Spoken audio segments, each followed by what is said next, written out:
Bonjour Adrien Cassio. Bonjour Emmanuel. Alors vous êtes le sommelier du restaurant Lalique ici au Château La Forêt-Péraguet, hôtel 5 étoiles de Beaume. Qu'est-ce qui vous a donné l'envie de devenir sommelier? Écoute Manuel, c'est une très bonne question puisque beaucoup de choses m'ont amené à la sommellerie. Pour résumer, dans les grandes lignes, comme tout sommelier, je pense, j'ai été bercé par la séduction que engendre le monde et l'univers du vin. J'ai été surtout séduit par la reconnaissance de grands sommeliers et eu la chance de travailler avec eux au bon moment et au bon endroit. Comme par exemple celui qui m'a initié à la sommellerie, qui m'a donné le goût de la dégustation et d'en savoir plus sur cet univers, c'est Manuel Perrondet, qui est meilleur sommelier de France et meilleur ouvrier de France en sommellerie au Royal Monceau Paris, dans le 8e, dans un palace parisien. Et ce qui m'a séduit, c'est l'univers qui est autour. La construction d'une belle cave, le service de ces grands vins, mais aussi l'univers de la gastronomie qui engendre beaucoup de codes à savoir. C'est assez séducteur et on a envie d'en savoir plus, toujours. Alors quel est votre rôle au restaurant Lalique?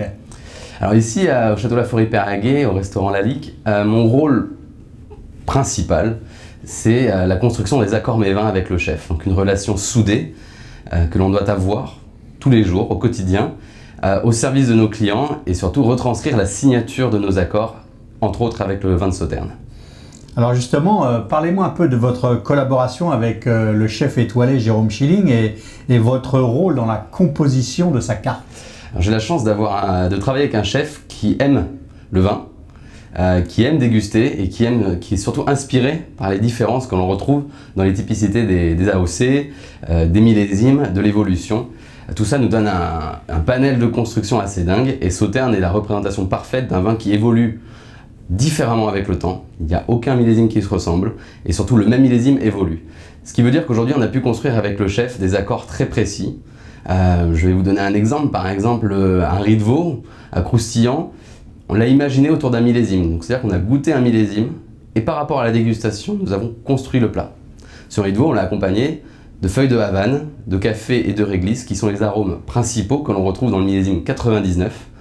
Du coup, on sert ce plat avec ce millésime. Et tous les plats de la carte sont élaborés dans cette philosophie, dans cet état d'esprit, de la retranscription des sensations et des émotions qu'on peut retrouver dans le vin.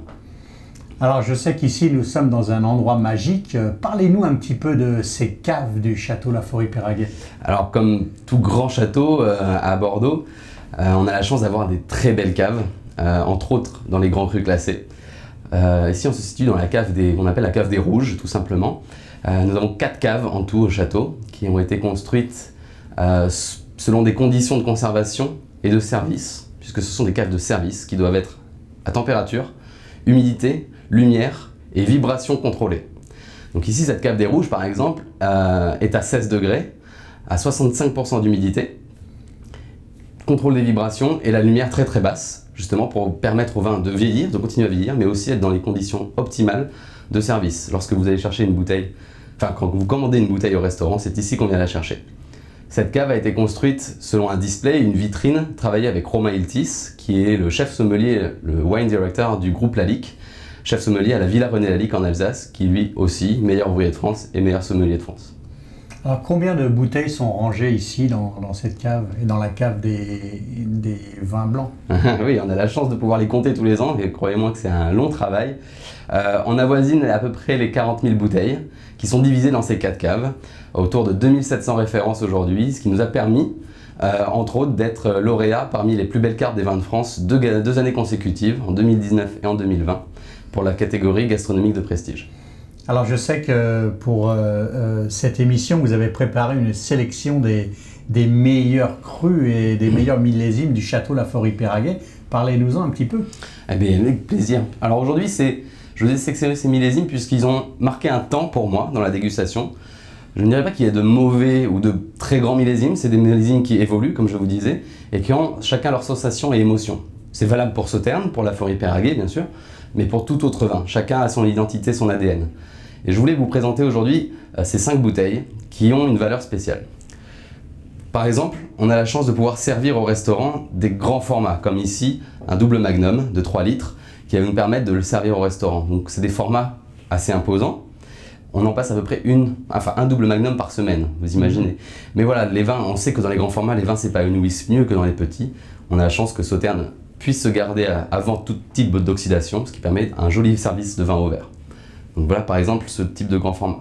Le 99, comme je vous disais ici, qui est la représentation parfaite d'un accord mets-vin réussi avec le chef, comme ce riz de veau croustillant.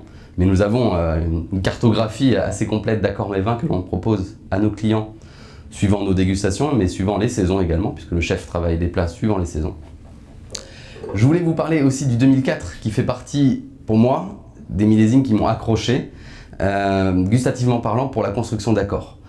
Il y a une sensation orientale très précise, très parfumée, et on a surtout une signature légèrement passeriée. Vous savez qu'à Sauternes, on fait des vins botrytisés, donc qui ont de la richesse, qui ont de la sève.